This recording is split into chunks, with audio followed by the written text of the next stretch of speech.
Papuri nga po sa Panginoong Jesus. Palakpakan po natin ang Panginoon. Yung para po sa Panginoon, hindi po para sa tao. Ayan. Ay, so magandang umaga po sa ating lahat, lalong higit na sa ating Panginoong Diyos na tunay na napakabuti. Ayan.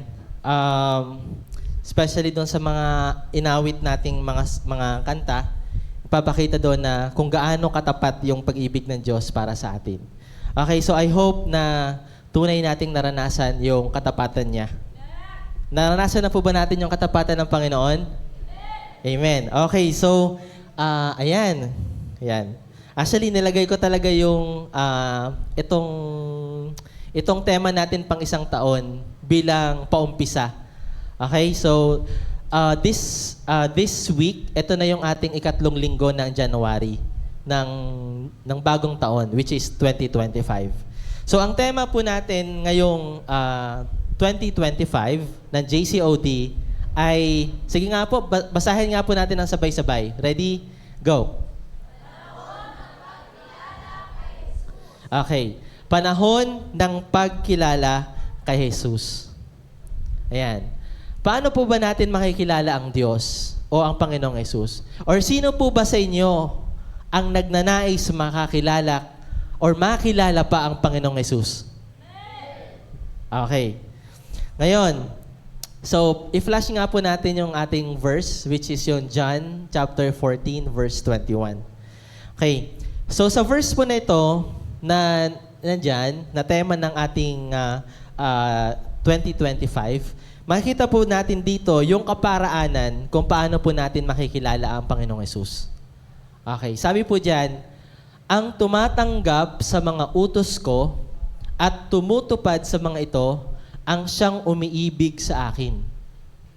Ang umiibig sa akin ay iibigin ng aking Ama, iibigin ko rin siya at ako'y lubusang magpapakilala sa Kanya. Okay. So napakasarap isipin na ang Panginoong Diyos, ang hari ng mga hari, ang Diyos ng kataas-taasan ay nakahandang magpakilala sa atin. What a great privilege na malaman na ang kataas-taasang Diyos ay willing palang magpakilala sa atin personally. Sino ba naman yung hamak na tulad natin, pagpapakitaan niya ng kanyang karangalan, ng kanyang kadakilaan? So, yan po ang Diyos natin. Hindi po niya pinagdadamot yung kanyang sarili. Ang nais niya, makilala natin siya at magkaroon tayo ng matibay na relasyon sa Kanya. Ang tanong po ba dyan, iniibig po ba natin ang Panginoong Jesus? Yun po ang una na dapat mayroon tayo upang makilala natin yung Panginoong Jesus. Okay. Dito po tayo magbabase. Okay, so, nung sinabi ni Pastor na, okay, Francis, ikaw na yung nakaschedule na sunod. So, nag-pray ako sa Lord, Lord, ano kaya yung message ko? Or ano po ba yung message na gusto po ninyong iparinig sa amin na magiging kapakipakinabang. Hanggang sa kagabi, Saturday na, sabi ko, Lord, hindi ko po rin po alam kung ano. Okay? So, hindi ko po alam. So, humaasa po ako sa iyong habag at biyaya. Kasi, ayoko po mag-share ng message na galing lang sa akin. Kasi, hindi naman ako yung kumikilo sa puso ng tao eh. Siya naman. Siya ang nagbabago ng buhay ng tao. At salamat sa Lord dahil linihanda niya tayo sa kanyang mensahe. At nais niya talagang makilala natin siya. Okay. Sa pagkakilala natin sa Panginoong Jesus, nabubuo po ang relasyon natin sa Kanya. At sa isang relasyon naman, meron po bang relasyon na iisa lang? Wala po, di ba? Kailangan may kapartner para magkaroon ng relasyon. Tama po? So, hindi laging puro Diyos lang or puro si Jesus lang yung nakikirelasyon sa atin. Kung hindi tayo tumutugon, magkakaroon po ba tayo ng relasyon sa Kanya? Hindi po. Ang relasyon, it takes two individuals para magkaroon o makabuo ng isang relasyon. Ikaw at ang Panginoong Jesus or tayo at ang Panginoong Jesus. Hanggat hindi po tayo tumutugon sa pag-ibig niya, wala pong mangyayaring relasyon. Wala pong pag-ibig na mangyayari at wala pong magpapakilalang Panginoong Jesus. Again, ang relasyon po, it takes two individuals to work. At yun po ang pag-uusapan po natin. Okay. So, sabi diyan, sa verse na yan, ang tumatanggap, wala pa te. Ayan. Ang tumatanggap sa mga utos ko at tumutupad sa mga ito, ang siyang umiibig sa akin. So, yung umiibig daw sa Lord ay iyong tumatanggap sa kanyang mga utos. Paano po ba natin natatanggap yung mga utos na yan? Nalalaman po natin yan sa pamamagitan ng pagbabasa. Kung naaalala po ninyo, last Sunday, nagbigay ng challenge si Pastor. Di ko po sure kung naaalala pa po ninyo, pero malinaw na malinaw po sa akin kung ano ang hamon na binitiwan ni Pastor. Ano po ba yun? May nakakaalala po ba? Okay, hinahamon niya tayo na magbasa ng salita ng Diyos. Anong book nga po ulit? Book of Mark. Okay, ang aklat ni Marcos. At in-encourage niya ang lahat kung sino ang willing matuto kung paano mag-aral ng salita ng Diyos. Bakit po? Kasi kapag nag-aaral tayo ng salita ng Diyos, natatanggap natin ang utos. Kasi kung tayo hindi nagbabasa, paano po natin matatanggap yung kanyang utos? Hindi po natin malalaman yan kung ano yung utos na yan kung hindi po tayo magbabasa. At kapag binasa po natin, saka natin iyong tutuparin. Tumutupad sa mga iyon. Yun ang nagkasabi na umiibig nga sila sa Diyos. At kapag sila'y umiibig sa Diyos, so that is our part. At ano naman yung part ni Jesus? Lubusan siyang magpapakilala sa Kanya. And that is relationship. Kaya Francis, January pa lang, pang February na yung preaching. Okay. So, ang topic po natin last Sunday is a true disciple of Christ. Ang totoong disipulo ni Kristo ay nananatili sa kanyang salita. At hindi siya makakapanatili sa salita ng Diyos kung hindi naman niya alam ang salita ng Diyos. Make sense? Okay. So, yun po ang challenge sa atin na pastor. Ngayon, nais po ba nating makilala ang Panginoong Hesus? Okay. Excited po akong i-share sa inyo yung message na to kasi ito yung pagpapakilala ng Panginoong Hesus sa akin. Again, pinakilala ng Panginoong Hesus ang kanyang sarili sa akin at gusto ko itong manamnam din ninyo yung experience na nangyari sa akin para makita ninyo or makita nating lahat yung katotohanan ng kanyang sinasabi sa kanyang salita. Okay. Kung nais nating makilala ang Panginoong Hesus, samahan po ninyo ako sa ating pag-aaral ng kanyang salita. Tumayo po tayong lahat at makibukas po tayo sa aklat ng Colosas, chapter 1, verses 16 to 17. Makikita po natin ito sa page 256 ng New Testament.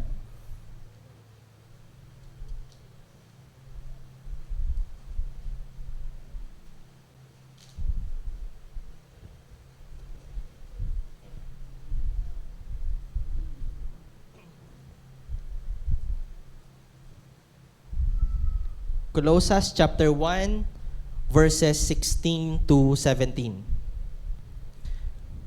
Sapagkat sa pamamagitan niya ay nilikha ang lahat ng nasa langit at nasa lupa, nakikita man o hindi, pati ang mga espiritual na kapangyarihan, paghahari, pamamahala at pamumuno.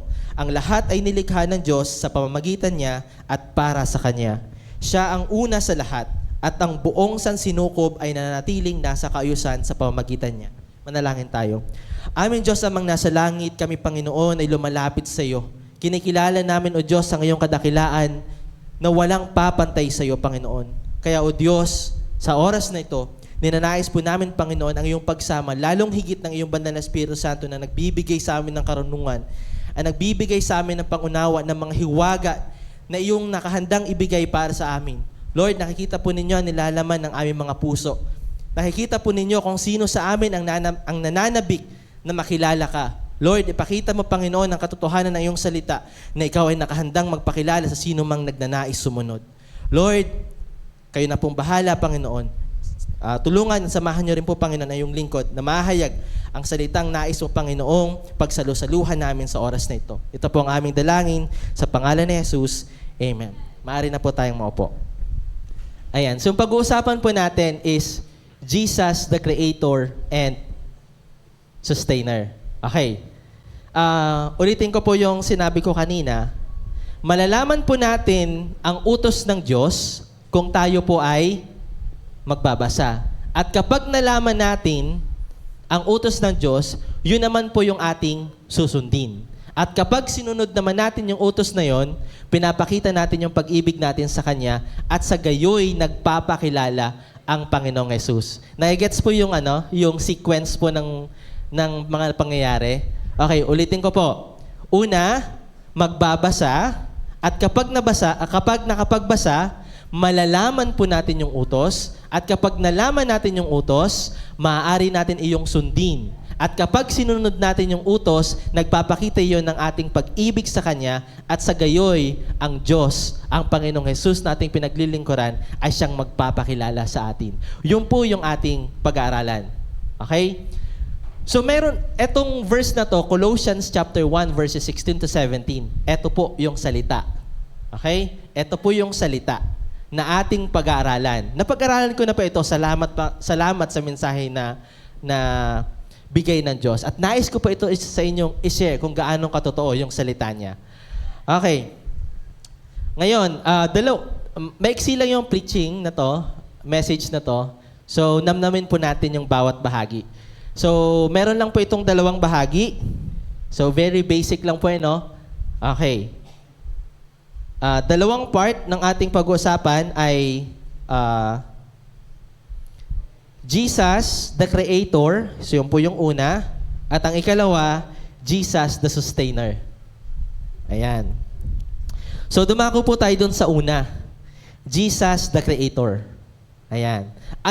Base dito sa nabasa nating salita niya, si Jesus daw ay ang tagapaglikha. Jesus, the Creator. Matatagpuan din natin ito sa Colossians 1:16. All things were created by Him, ang Panginoong Jesus. Ibig sabihin, walang bagay na nalikha kundi sa pamamagitan niya. Makikita po natin ito sa aklat ni Juan, chapter 1, verse 3. Jesus is the architect of creation.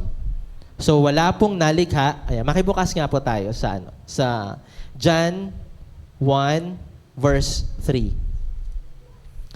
Sabi po dyan, sa verse na yan, nilikha ang lahat ng bagay sa pamamagitan niya at walang anumang nalikha nang hindi sa pamamagitan niya. So lahat po, nakikita man o hindi. Okay, mga bagay na pisikal, mga bagay na spiritual, lahat po yan ay nalikha dahil kay Jesus.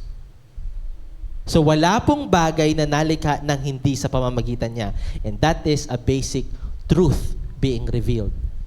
And sa Hebreo chapter 1 verse 10, it reveals His qualities to qualify as Creator. Bakit kaya siya nag-qualify as the Creator? Sabi sa Hebrews 1 chapter 10, tingnan natin.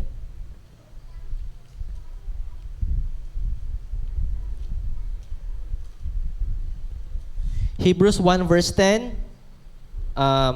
sinabi pa rin niya, Panginoon, nang pasimulay nilikha mo ang sanlibutan at ang mga kamay mo ang siyang gumawa ng kalangitan.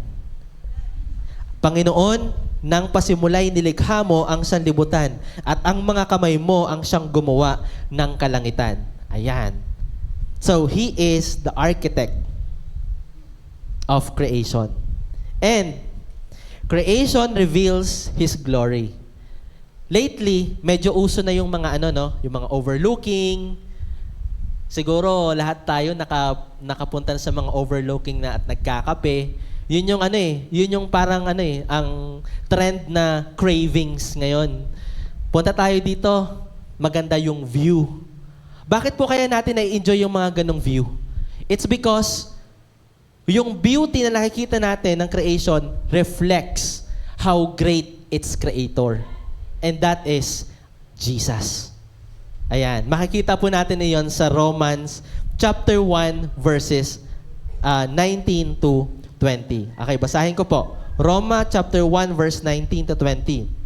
Sapagkat ang maaaring malaman tungkol sa Diyos ay maliwanag, dahil iyon ay ipinapahayag sa kanila ng Diyos. Mula pa ng likhain ng Diyos ang sanlibutan, ang kanyang likas na hindi nakikita, ang kanyang kapangyarihang walang hanggan, at ang kanyang pagka-Diyos ay maliwanag na inihahayag ng kanyang mga ginawa. Okay.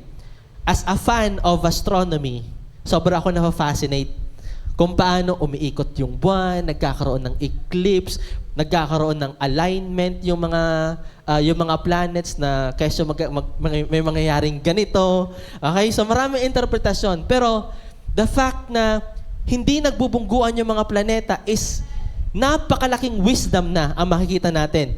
So, yung the widest universe, nagpapakita kung gaano ka-organize yung creation. And even to the tiniest cell or cellula na makikita sa bahagi ng katawan natin, nakikita kung gaano katalino ng ating tagapaglikha. Amen? Ayan. So that's why His eternal nature qualifies Him as a creator. And all His creation reflects His glory.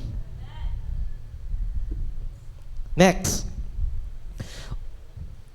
Kung siya ang tagapaglikha at walang nalikha kundi sa pamamagitan niya, what is the purpose of creation?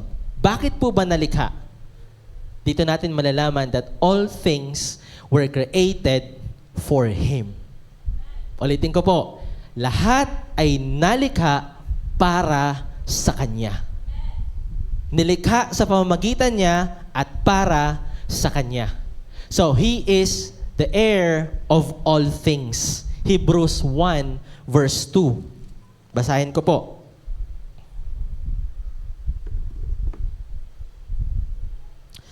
Ngunit sa mga huling araw na ito, siya'y nagsalita sa atin sa pamamagitan ng kanyang anak. Sa pamamagitan ng anak ay nilikha ng Diyos ang sanlibutan at siya ang piniling tagapagmana ng lahat ng bagay. Kaya pala ang Diyos ay tinatawag na Yahweh. Ang ibig sabihin po ng Yahweh, ang Diyos na nagmamay-ari. Siya po ang tagapagmay-ari ng lahat at tagapagmay-ari din ng ating buhay. Amen? Kung siya ang nagmamay-ari ng ating buhay, yun po ang dahilan kung bakit ang Diyos ay sobrang willing na ipakilala ang kanyang sarili dahil nilikha niya tayo para lang sa Kanya. Amen? Kaya po, nais ng Diyos na mabuo yung relasyon natin sa Kanya dahil yun po ang nais niya. Yun po ang dahilan ng pagkalikha. Okay, so all things to be gathered in Christ. Okay. Makikita po natin sa Efeso chapter 1 verse 10 ang mangyayari sa huling araw. Kung sa ngayon, Lord, next time na ako maglilingkod sa iyo, mag-aasawa muna ako. Okay. O kaya, next time na po ako maglilingkod, Lord, bubuuhin ko muna yung career ko. Yan. O kaya, Lord, saka na po pag nakapagtapos na ako ng pag-aaral. So, we still have our option kung gusto nating ibigay yung buhay natin sa Diyos. Tama po? Nasa choice po natin yon kung ibibigay natin sa Diyos or hindi. Pero pagdating ng takdang panahon at meron siyang panahon na itinakda sa Ephesians chapter 1 verse 10 at ang sinasabi po dyan, Ephesians 1 verse 10, pagdating ng takdang panahon, layunin niyang tipunin ang lahat ng nilikha sa langit at sa lupa at ipasa ilalim ang mga ito kay Kristo. Ngayon, may choice ka pa. Pero pagdating ng panahon, lahat ay idudulog sa kanyang paanan. At dito natin malalaman kung talaga bang tayo ay para sa Kanya o hindi. Kaya time will come na lahat ng ginagawa natin dito sa lupa ay ipagsusulit natin pagdating niya. Okay? So, yan po ang nagpapakita that Jesus is the Creator. So, yun po ang salitang nabasa po natin. Okay, next. Punta naman po tayo sa ikalawa. Jesus, the sustainer. Pag sinabing sustainer, siya po yung nagpapanatili. Yan, kaya nga from the word sustain. Pinapanatili niya. Pinapanatili niyang nasa ayos yung mga planeta para hindi nagbubungguan. Pinapanatili niya yung mga sugat natin kusang humihilom. Siya po may gawa nun. Na yung buhok natin, especially the boys, no? Halos buwan-buwan nagpapagupit, tubo pa rin ng tubo. Kasi yun po ang disenyong ibinigay ng Diyos. Okay? So, He holds all things together. Siya po ang may hawak ng lahat. That's why He is beyond that law and order. Kaya po ang Panginoong Jesus, kaya niyang sawayin ang malakas na bagyo because He is beyond that law and order. He can walk on water because He is beyond that law and order. Kaya niyang bumuhay ng patay because He is life Himself. He is beyond that order and law. So Jesus is qualified to be the sustainer. So the universe is not self-sustaining. It exists because of Christ's power. Ayan, nanatili po yan dahil sa kapangyarihan ng Panginoon. And next, He sustains us individually. And our lives depends on Him. Paano po nangyari yon? Bilang ng Panginoong Jesus, kung gaano karami ang hibla ng ating buhok. At alam ng Diyos kung gaano kahaba ang buhay na ipananatili natin dito sa mundo. Lahat po iyan ay nakatala sa aklat ng buhay. Alam niya po lahat yan.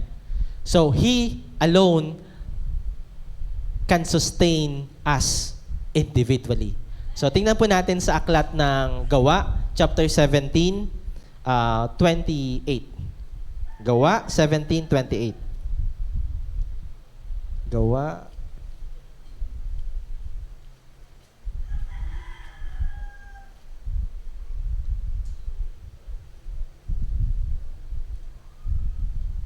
Sa Gawa, chapter 17, verse 28.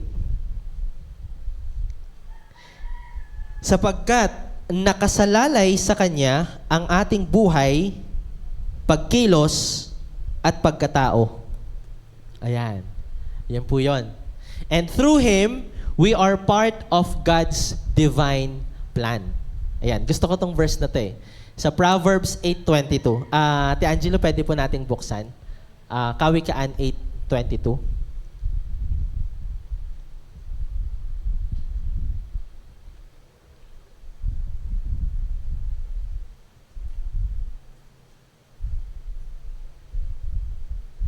Ayan. Sa lahat ng nilikha ni Yahweh, ako ang siyang una. Noong una pang panahon, ako ay nalikha na. Why? Kasi bago pa po, okay, ito ay basic tapat, no? Kung tutuusin, sa pag-asawa, akala mo talaga mag-asawa na yung mga example ko. Hindi, ito kasi yung natutunan ko. Okay? Ang mga nag-aasawa, mga naghahandang mag-asawa, pine-prepare muna nila. Okay? Or bago sila bumuo ng pamilya, pine-prepare na muna nila yung kanilang kakailanganin bago magpamilya. Yun po talaga dapat yung original na, ang tawag dito, na order. Yun talaga di ba? Kasi, halimbawa, pa nag-asawa, syempre inaasahan yung mag-asawa, hihiwalay na sa magulang. Tama po? Pupunta na sila sa sarili nilang tahanan. Tama po? At bago sila magkaroon ng anak, nagkaplano din po sila. Okay? Siguro po dito sa mga nanay, bago po sila manganak, nakahanda na yung mga gagamitin ng bata. Tama po? Tama po. Okay, nakahanda na. Wala pa nga eh. Hindi pa pinapanganak, nakahanda na. Nandiyan na yung mga diaper, mga lampin, di ba? May pangalan na. Tama. Okay? May gender reveal pa nga eh, di ba? So, ganun sila ka-excited. Pinaghahandaan po yon. The same thing. Kaya sa lahat ng nilikha ni Yahweh, ako ang siyang una. Ang tinutukoy dito ay tao. Bakit po? saan niya ilalagay ang tao kung tao ang nauna?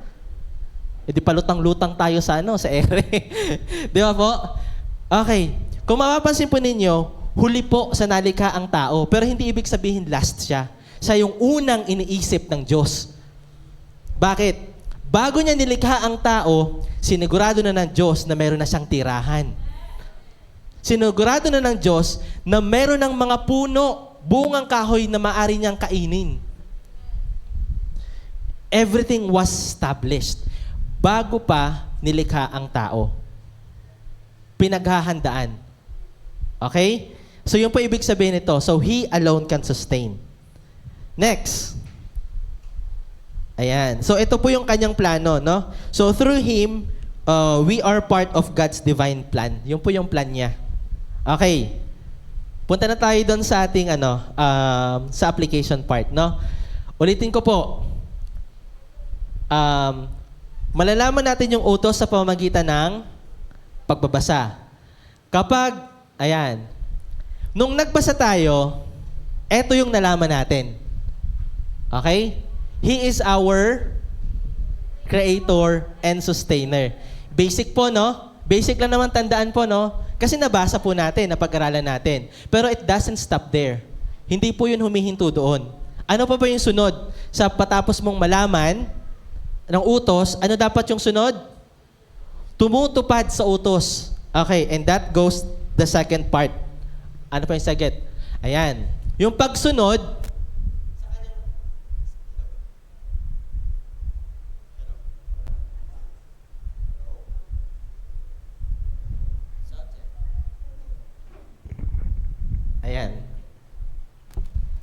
Ayan.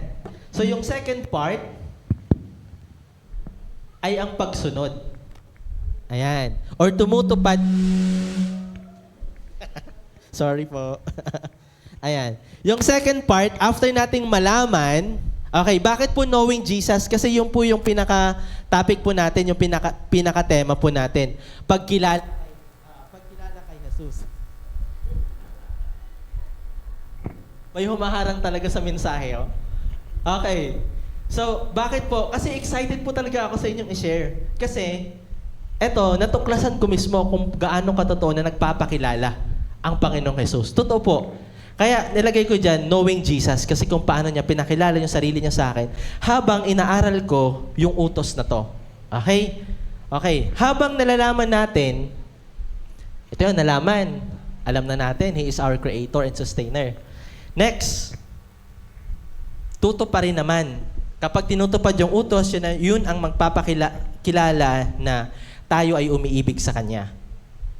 So that's the part of we get to know His will. Ano po ba ibig sabihin nun? Okay. Ano po ba yung, dahil doon sa nabasa natin, natuklasan natin ang kalooban niya. Okay, hindi lang po natin nalaman na si Jesus ay creator at sustainer. Malalaman din natin kung ano ang kanyang kalooban. At pag nalaman natin yung kanyang kalooban, and that is the part na masusunod natin yon. Ay, yung pala yung gusto ng Diyos. Okay, now, so we get to know His will for us as His creation. Nalaman natin na siya ay ating tagapaglikha at ngayon, mapagtatanto natin na tayo ay Kanyang nilikha. Okay. So, basahin natin sa awit. Okay. Makibukas po tayo nito, Ate Angelo. 139. Again, nandito na po tayo sa part na inaalam natin yung will ng Lord. Sa awit, 139 verses 13 to 18. Okay. Sabay-sabay po nating basahin. Ready? Go.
Amen. Okay. So sinabi po nun, it only proves that He is our Creator. Amen? So, kung nanamnamin natin yung bawat verse na to, pinapakita niyan na habang nasa sinapupunan tayo ng ating ina, doon niya tayo hinuhubog. Wow. Nararamdaman niyo ba yung nararamdaman ko? Kasi ako na-fascinate sa katotohanan na to. Okay. So we get to know His will. Alam natin ngayon ng kalooban niya na likhain niya tayo. Ginusto ng Diyos, sinadya ng Diyos na likhain niya tayo. Kaya kung meron nagka-question dyan, bakit pa ako nabuhay? Ayun to po, ito po ang sagot. Plano po ng Diyos na nilikha ka. Para saan? Para saan? Para sa Kanya. Okay. Tingnan natin yung 1 Timothy chapter 2 verse 4.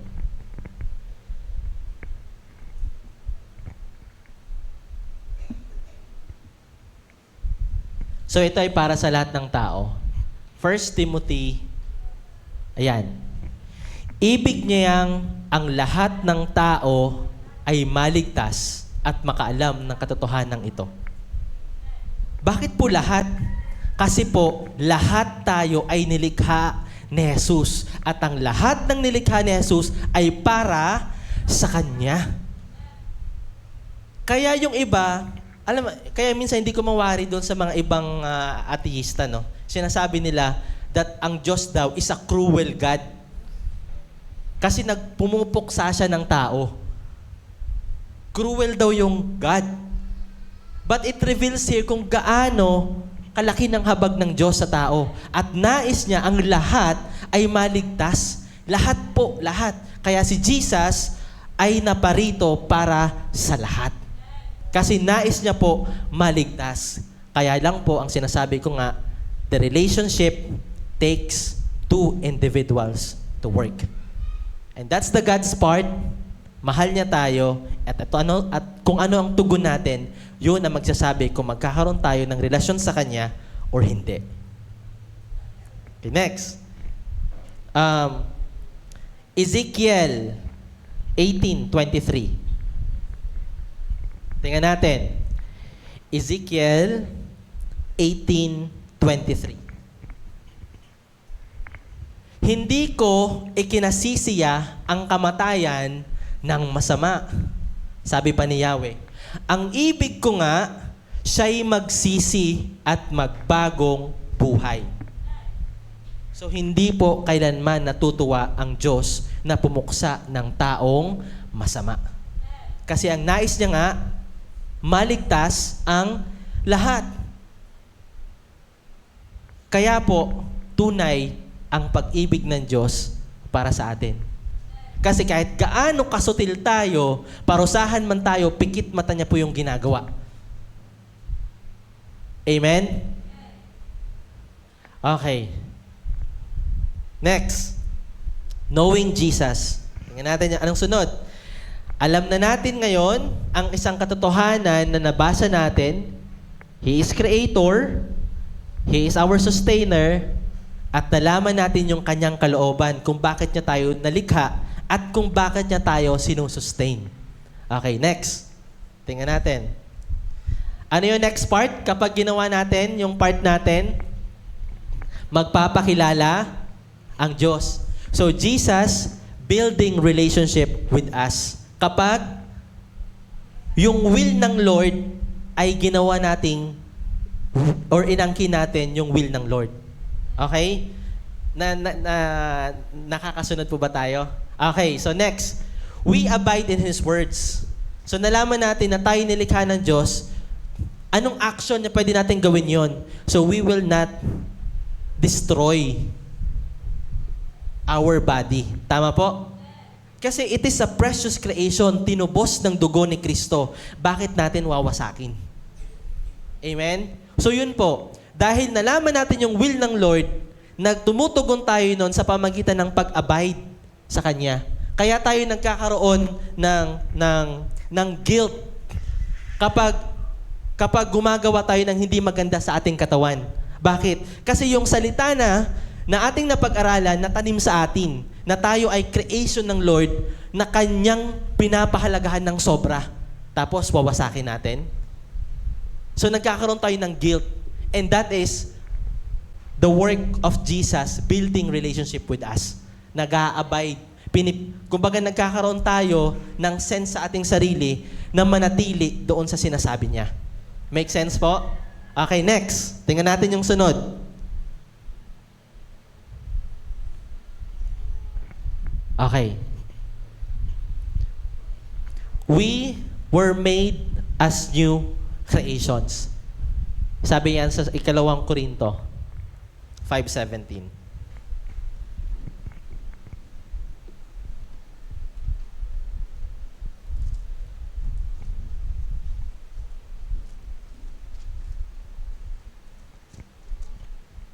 Second Corinthians chapter 5 verse 17. Kaya kung nakipag-isa na kay Kristo ang isang tao, isa na siyang bagong nilalang. Wala na ang dati niyang pagkatao, sa halip ito'y napalitan na ng bago. New creation. So ito ay hindi sa physical, ano? Ito ay tumutukoy sa spiritual na kalalagayan ng tao. Isa na siyang bagong nilalang. And we are chosen to live for His glory. Makikita natin sa Efeso chapter 1 verse 11 to 11 to 12. Ayan. So kami ay pinili ng Diyos mula pa sa simula na maging Kanya sa pamamagitan ni Kristo ayon sa Kanyang plano. Kasi nga po, lahat ng nilikha ay nakatakda para kay Kristo. Kaya yun ang nag-iisang plano. Ang Diyos ang gumagawa sa lahat ng bagay ayon sa layunin ng Kanyang kalooban. Kaming mga unang umasa sa Kanya ay pinili Niya at hinirang upang parangalan ang Kanyang kaluwalhatian. Kaya dapat ang buhay natin ginagamit upang maparangalan ang Diyos kasi yun po ang dahilan ng pagkalikha natin. Kaya kung hindi natin napaparangalan ang Diyos sa mga buhay natin, hindi po natin nasusunod ang Kanyang kalooban. And that's the will of God. Next. He reveals Himself. Jesus reveals Himself. Ito na po yung part na magpapakilala ang Panginoon. Okay, nalaman natin na si Jesus is the Creator, Jesus is the Sustainer, at nalaman natin na ang Panginoong Jesus ay may kalooban. Okay? Creator siya, nalikha niya tayo kasi nais niya na tayo mapunta sa Kanya. Okay?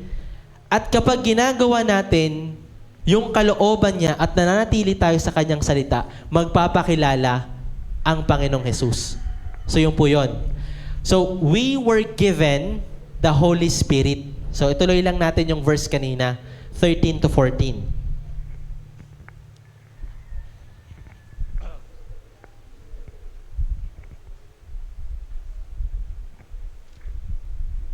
Ayan. Sa pamamagitan ni Kristo, kayo rin na nakarinig ng salita ng katotohanan, ng magandang balita na nagdudulot ng kaligtasan at sumampalataya sa Kanya, ay pinagkalooban ng ipinangakong Espiritu Santo bilang tatak ng pagkahirang sa inyo. Ang Espiritu ang katibayan na makakamit natin ng lubos ang lahat ng pangako ng Diyos sa atin. At sa gayon ay pupurihin ang Kanyang kaluwalhatian. So yun po pala talaga ang plano ng Diyos para sa tao. Again, ano po yung sinabi po dyan na proof? The Holy Spirit.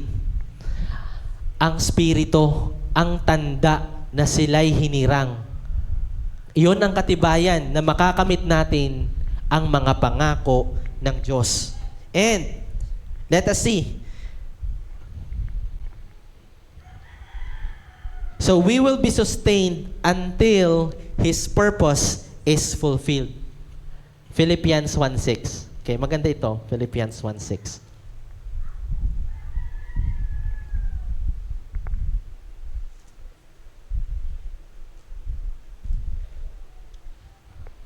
Ayan. Natitiyak kong ang mabuting gawang pinasimulan sa inyo ng Diyos ay Kanyang lulubusin hanggang sa araw ni Hesus Kristo. So, sino po yung kumikilos dito? Ang Panginoong Hesus. Ayan po. Natitiyak kong ang mabuting gawang pinasimulan sa inyo ng Diyos ay Kanyang lulubusin. So, siya po ang magbibigay sa atin ng pagkakataong masunod ang Kanyang kalooban. All we need to do is to abide in His Word. At alam natin, ng lahat ng bagay na nangyayari sa atin, mabuti man o masama sa ating paningin, hanggat tayo ay nananatili sa Kanyang salita, we know that all things work together for good for all those who love Christ. Amen? Lahat ng bagay ay nagiging magkalakip-lakip, mabuti man o masama sa ating paningin, dahil sa ganoong kaparaanan, nahahayag ang kadakilaan ng Diyos. Okay? So, natapos na natin yung journey ng Word. Okay? So, kaya nga sabi ko, itong na-excite ako kasi yung John 14:21, yung John 14:21 na tema natin, pagkakilala kay Jesus, ay ma-apply natin kung magbabasa tayo. Yun po yung gusto kong iparating sa inyo. Okay? At nais iparating sa atin ng Diyos na kung talagang iniibig natin yung Diyos, maglalaan tayo ng oras para pag-aralan yung salita. And nakita natin lahat yung hiwaga ng salita ng Diyos. Tama? Ang pinag-aralan natin na ang Panginoong Hesus ay tagapaglikha at siya ang sustainer natin. At base sa sustainer na yon, marami tayong mahiwagang na-unlock. Amen? Marami tayong hiwagang nakuha doon na maaari nating ma-apply sa buhay natin. At kapag na-apply natin, doon pala nagpapakilala ang Panginoong Hesus. Kapag ninanais na nating sundin kung ano yung natutunan natin sa binasa natin, that time, ang Diyos, ang Panginoong Hesus ay nagpapakilala sa atin. So that's why I'm super excited na i-share sa inyo na Jesus Himself nagpakilala sa akin na He is my Creator and He sustains me. At yun ang pangako niya. At napakasarap panghawakan iyon na ako'y nilikha ng Diyos, hindi niya ako pababayaan. And that's what a great promise. Di ba?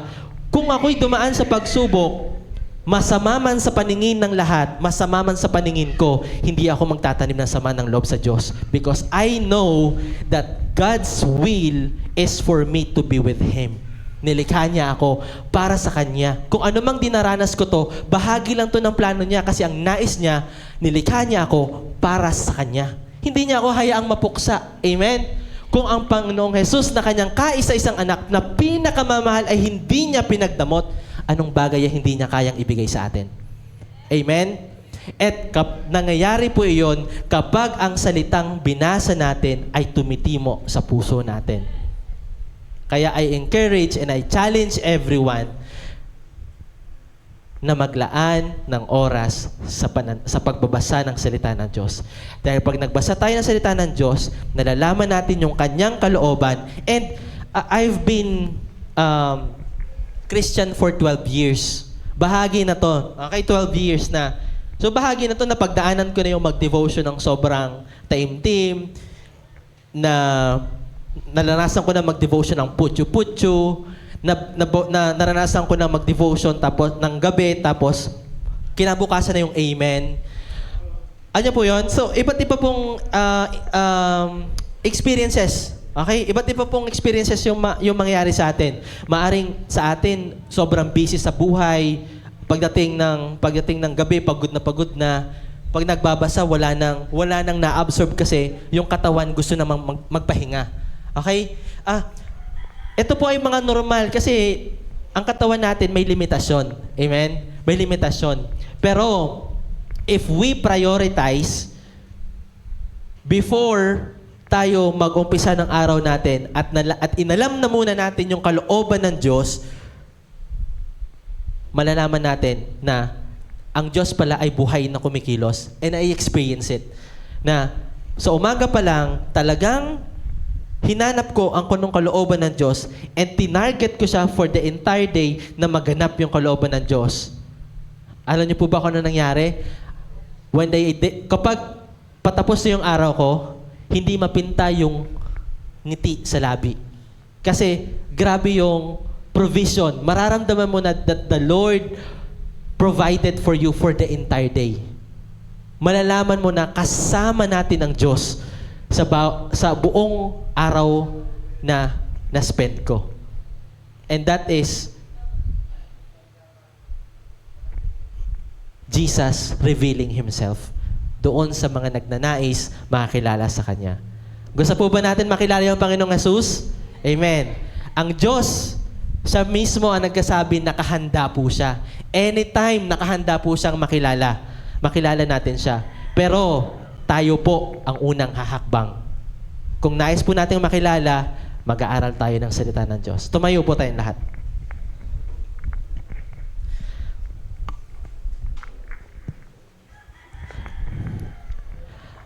Aming Diyos, nagpapasalamat po kami sa mensaheng aming narinig.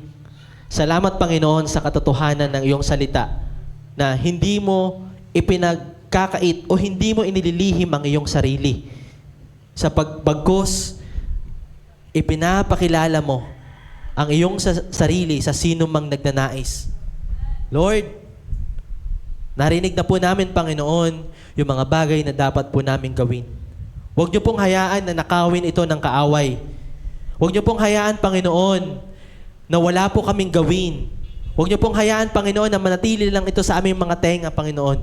Bagos ang dinadalangin namin, O Diyos, na ang mga salitang narinig namin ay matulad sa binhing nahasik sa matabang lupa. Na maging katulad nito ay ang buhos ng ulan na hindi ito bumabalik, Panginoon, na walang pakinabang. Dahil sa bawat buhos ng ulan ay may napapasibol, Panginoon, na mga binhi na tumutubo, lumalago at namumunga. Lord, alang-alang sa habag at biyaya ng Panginoong Hesus, kami lumalapit, Panginoon, sa iyo. Kahabagan mo kami, Panginoon, sa mga pagkukulang po namin, sa mga panahong hindi po namin nagawa yung mga bagay na dapat namin gawin, sa mga panahon na hindi ka namin nauna, sa mga panahon, O Diyos, na hindi ka namin inaalala. Lord, patawad po. Ngunit sinabi rin ng Panginoon sa iyong salita na nakahanda ka pong limutin lahat ng nakaraan kung kami, Panginoon, ay magpapasyang sumunod sa iyo. Lord, you always want us to start fresh every day. And we want this, Lord God, that you reveal your fullness in us every single day, Panginoon. Lord, nais po namin maging totoo yung pagkilos mo sa amin. Hindi po, wag niyo pong hayaan, Panginoon, na manatili lang kami, Panginoon, sa mga naririnig namin, sa mga testimonies na naririnig namin, kung gaano ka katotoo. But we want to experience it firsthand, Panginoon, yung katotohanan ng pagkilos mo. Na ikaw ay totoo. Na, Lord, it's not only about reading the books, Panginoon. It's not only about reading the Bible, Panginoon. Yung mga text na narito, Panginoon, wala po itong buhay, Panginoon, kung hindi nyo po sasamahan.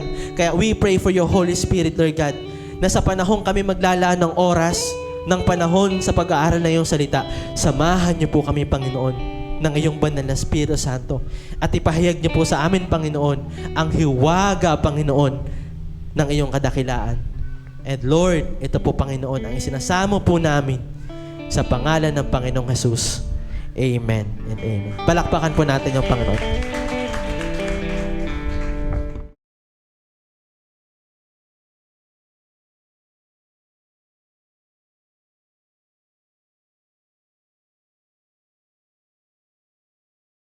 Narinig mo na ba? Narinig mo na ba? Narinig mo na ba? Narinig mo na ba na ang Diyos ay magbubuhos ng masaganang pagpapala? Tumanggap ng kaligtasan, kalayaan, kapahingahan at kapayapaan, kagalingan at katugunan sa lahat ng ating mga pangangailangan. Ang Jesus Christ, our Deliverer Christian Fellowship ay nakahandang maging daluyan ng masaganang pagpapala para sa iyo. Samahan niyo po kami sa gawain ng Panginoon. Maaabot ka kahit sa loob ng iyong tahanan through our different online platform. You are invited! Come, join us! Halina! Tara! At ihandog ang ating mga pasasalamat, pagpupuri at pagsamba sa ating Diyos na buhay. Be online and be blessed! Be online and be blessed! Be online and be blessed.